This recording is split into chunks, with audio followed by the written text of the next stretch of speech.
دوستو حضور اکرم صلی اللہ علیہ وسلم کے دور میں کچھ عرب ایک یہودی عالم کے پاس گئے اور اس نے کہا کہ حضور اکرم صلی اللہ علیہ وسلم سے ایسا کیا سوال کیا جائے کہ ان کے نبی ہونے کی حقیقت وضاح ہو جائے۔ اس کے جواب میں یہودی عالم نے حضور پاک صلی اللہ علیہ وسلم سے 3 سوال پوچھنے کا کہا، جن میں سے سب سے پہلا سوال یہ تھا کہ اصحاب کہف کون تھے۔ لہٰذا اللہ پاک نے اپنے محبوب صلی اللہ علیہ وسلم کو اس کا جواب قرآن پاک کی سورہ کہف کے اندر مکمل وضاحت کے ساتھ بیان فرمایا۔ اس کے مطابق یہ حضرت عیسیٰ علیہ السلام کا دور تھا جب اللہ پاک نے ان کو آج کے دور کے فلسطین کے علاقے میں لوگوں کو اسلام کی تبلیغ کے لیے بھیجا۔ یہ علاقہ اس وقت رومن امپائر میں شامل ہوتا تھا اور یہ لوگ بت پرست لوگ تھے۔ یہاں ایک یہودی بادشاہ کی حکمرانی تھی جو رومن حکومت کے متحد ہی کام کر رہا تھا۔ اگر تیسا نے یہاں تبلیغ کرنا شروع کی تو رومی لوگ آپ کے مخالف ہو گئے اور آپ کو گرفتار کر کے سولی پر لٹکانا چاہا، مگر اللہ تعالیٰ نے آپ کو زندہ آسمان پر اٹھا لیا۔ اس واقعے کے کچھ عرصہ بعد یہودی لوگوں نے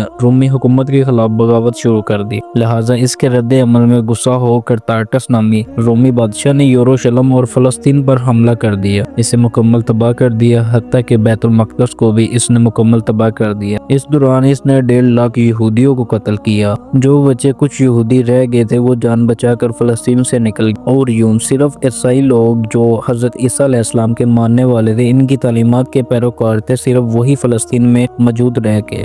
دوستو اس زمانے میں دقیانوس نام کے بادشاہ کی حکومت تھی جو کہ رومی تھا اور بت پرست تھا۔ لہٰذا اس کی حکومت میں موجود عیسائی لوگوں پر اس نے ظلم و ستم کرنا شروع کر دیا، یہاں تک کہ حضرت عیسیٰ علیہ السلام کے ماننے والے اور ان کے چند نوجوان حواریوں کو ایک روز اس نے اپنے دربار میں بلایا اور اس سے کہنے لگا کہ میں تمہیں چند روز کی مہلت دیتا ہوں کہ تم اپنے نئے دین یعنی عیسائیت سے باز آ جاؤ، ورنہ میں تمہیں قتل کروا دوں گا۔ دوستو عیسیٰ علیہ السلام کے پیروکار یہ نوجوان لوگ دراصل اصحاب کہف تھے، جن کے واقعات کا ذکر قرآن پاک کے سورہ کہف میں وضاحت۔ ان نوجوانوں نے جب یہ دھمکی سنی تو شدید پریشان ہو گئے، کیونکہ وہ اس بادشاہ سے لڑنے کی ہمت نہیں رکھتے تھے اور نہ ہی اس شہر میں رہ کر عیسائی تعلیمات کو جاری رکھ سکتے تھے، ورنہ دقیانوس بادشاہ ان کو قتل کروا دیتا۔ لہٰذا انہوں نے شہر چھوڑ کر بھاگ جانے کا سوچا، اور یہ سوچتے ہوئے کہ اللہ پاک ہی ہمارے لیے کوئی فیصلہ کرے گا اور ہمارے لیے کوئی نیا راستہ بنائے گا، یہاں تک کہ وہ ایک پہاڑ کی غار میں جا کر چھپ گئے اور وہیں اسی غار میں سو گئے، یہاں تک کہ سوتے سوتے ان پر 300 سال کا عرصہ گزر گیا،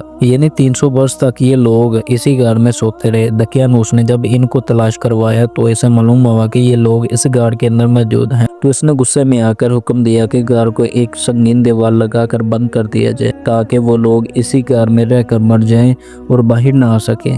جبکہ اس نے جس شخص کے ذمہ یہ کام لگایا تھا وہ بہت ہی نیک اور ایماندار آدمی تھا۔ اس نے اصحاب کہف کے نام اور ان کی تعداد اور پورا واقعہ ایک تختی پر کندہ کروا کر تانبے کے صندوق میں رکھ کر دیوار کی بنیادوں میں رکھ دیا، اور اسی طرح ایک اور تختی شاہی خزانے میں رکھوا دی۔ اس 300 عرصہ کے دوران دقیانوس بادشاہ مر گیا اور کئی بادشاہ اور کئی حکومتیں آئیں اور چلی گئی، یہاں تک کہ 300 عیسوی میں رومن امپائر بھی عیسائیت اختیار کر لی۔ اس زمانے کے بعد یعنی 446 عیسوی میں بدیروس نامی شخص عیسائی بادشاہ کی حکومت آئی، جو کہ ایک نیک دل اور انصاف پسند شخص تھا۔ اس نے 68 سال شان و شوکت سے حکومت، اور اس کے دور میں مذہبی فرقہ پسندی عروج پر پہنچ چکی تھی اور لوگوں میں مرنے کے بعد دوبارہ زندہ کیے جانے کا اور قیامت کا یقین ختم ہو چکا تھا۔ تو اپنی قوم کا یہ حال دیکھ کر بدیروس نامی بادشاہ انتہائی رنجیدہ ہوا اور ایک روز اپنے مکان میں تنہا ہو کر اللہ پاک کی بارگاہ میں حاضر ہو کر دعا کرنے لگا، اے اللہ کچھ ایسی نشانیاں ظاہر فرما کہ میری قوم کے لوگوں کا ایمان پھر سے زندہ ہو جائے، تازہ ہو جائے، انہیں قیامت کا اور مرنے کے بعد دوبارہ زندہ کیے جانے کا اور ایک خدا موجود ہونے کا یقین ہو۔ لہٰذا اللہ پاک نے اس کی یہ دعا قبول فرمائی، اور ایک روز ایک چرواہا اپنی بکریوں کو ٹھہرانے کے لیے اس غار کے پاس پہنچ گیا۔ یہ وہی غار تھی جس میں اصحاب کہف موجود تھے اور اس میں سو رہے تھے، اور اس چرواہے نے چند لوگوں کے ساتھ مل کر اس دیوار کو گروا دیا، اور اس دیوار کے گرتے ہی دیوار گرانے والوں پر ایک ایسا خوف طاری ہوا کہ سب لوگ گھبرا گئے، اور اللہ پاک کے حکم سے اصحاب کہف اپنی نیند سے بیدار ہوئے اور ایک دوسرے سے سلام و کلام میں مشغول ہو گئے۔ اور جب انہیں بھوک لگی تو ایک شخص جو ان کا ساتھی تھا جس کا نام یملیخا تھا، اس سے کہا کہ تم بازار جا کر نہایت خاموشی سے खाना ले आओ और ये भी मालूम करना कि दकियानूस हम लोगों के बारे में क्या इरादा रखता है। जब यमलीखा गार से निकलकर बाजार पहुंचा तो ये देख कर हैरान रह गया कि शहर में हर तरफ इस्लाम का चर्चा और बोलबाला नजर आ रहा है। हत्ता के लोग हजरत ईसा अलैहिस्सलाम का कलमा पढ़ रहे हैं और इनकी तालीमात पर अमल कर रहे हैं। इसी कशमकश में यमलीखा एक दुकान पर खाना लेने के लिए पहुंचा और खाने की कीमत के बदले दकियानूस सुमानी का एक सिक्का दुकानदार को दिया, जो कि जाहिर है 300 साल पुराना था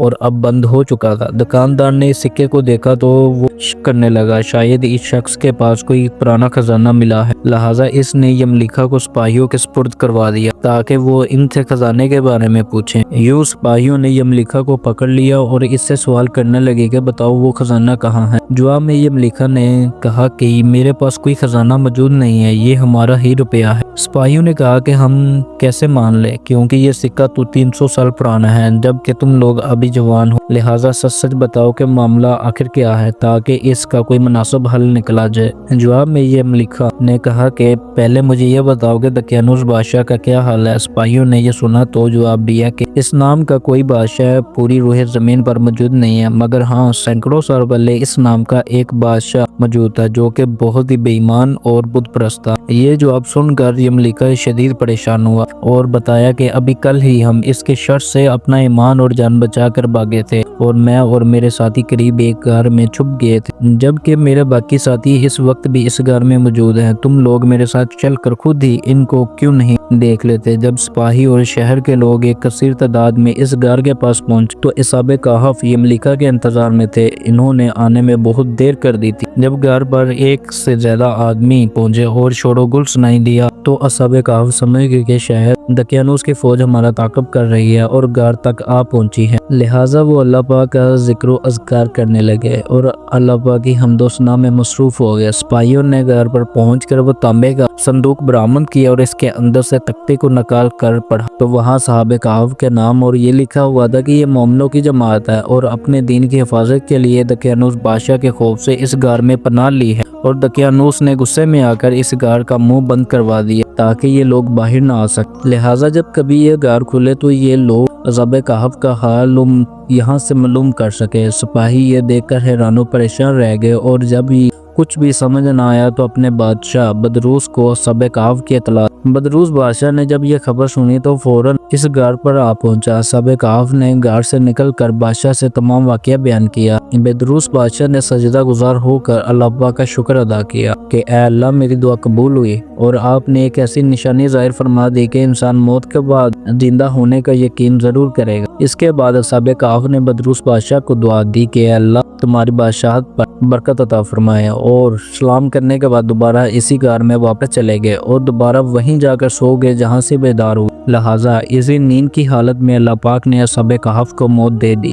बदरूस बादशाह ने लकड़ी का संदूक बनाकर असहाबे कहफ की लाशों को इसमें रखवा दिया। बदरूस बादशाह ने घर के मुंह पर एक मस्जिद बनवाया और सालाना एक दिन मुकर्रर कर दिया जब लोग असहाबे कहफ की कब्रों की ज़ियारत के लिए आया करते थे। दोस्तों, असहाबे कहफ की तादाद के बारे में उलमा कलाम की बहुत सी राय पाई जाती है। हजरत अब्दुल्ला बिन अब्बास फरमाते हैं कि असहाबे कहफ की तादाद 7 थी, जबकि 8वां इनका कुत्ता था, जबकि इनके नामों में भी वो काफ़ी इख्तलाफात मौजूद है। हजरत अली रज़ी अल्लाह अन्हु से रिवायत है कि इनके नाम ये थे यमलीखा, मक्षमना, मसलिना, मरमूर, वमनूश, शियानूस और 7वां एक चरवाद जो इनके साथ चल पड़ा जिसका जिक्र आपने नहीं फरमाया, जबकि इन लोगों के कुत्ते का नाम कतीर था। दोस्तों, यहाँ सोचने की बात यह है कि आखिर ऐसा कैसे मुमकिन है। असहाबे कहफ पर वक्त ने असर क्यों नहीं किया, ना ही इनके जिस्मानी खलोखाल में कोई तब्दीली वाक़या हुई, जबकि इनके आसपास 300 साल का वक्त गुजर गया। साइंसी तौर के मुताबिक अगर इसकी वजाहत करें तो ऐसा तब मुमकिन हो सकता है जब थ्योरी ऑफ रिलेटिविटी के मुताबिक इस घर में जहां असहाबे कहफ लेटे हुए थे और इस जगह का ग्रेविटेशनल फील्ड घर से बाहर दीवारों से कम हो गया हो या बिल्कुल खत्म हो गया, लिहाजा इसके लिए वक्त रुक गया होगा, जबकि इनके आसपास का तमाम वक्त चलता रहा। बाज़ाहिर एक ही फ्रेम ऑफ रेफरेंस के होते हुए ऐसा मुमकिन नजर आता है, मगर तमाम जानों के पालने वाले रब के लिए जिसके हाथ में दुनिया और कायनात का निज़ाम मौजूद है, इसके लिए कुछ भी नामुमकिन नहीं। ये तो महज इंसानी सोच की हदूद है, जबकि अल्लाह पाक के लिए सब कुछ कुन फयाकुन की दूरी पर मौजूद है। दोस्तों, मुझे उम्मीद है कि आज की ये वीडियो आपको काफ़ी इन्फॉर्मेटिव लगी होगी और पसंद आई होगी। अगर वीडियो आपको अच्छी लगी हो तो अपनी पसंदीदा का इजहार इस वीडियो को लाइक करके और शेयर करके ज़रूर कीजिएगा। आप अपनी राय का इजहार कमेंट में भी कर सकते हैं। मज़ीद इस तरह की वीडियोस के लिए आप हमारे चैनल को ज़रूर सब्सक्राइब कीजिए। चैनल को सब्सक्राइब करने के बाद बेल के आइकन पर भी ज़रूर क्लिक कीजिए। मेरा नाम है हबीब और आप देख रहे हैं इस्लाम की दुनिया। मैं मिलूँगा आपसे एक नई इंटरेस्टिंग वीडियो में।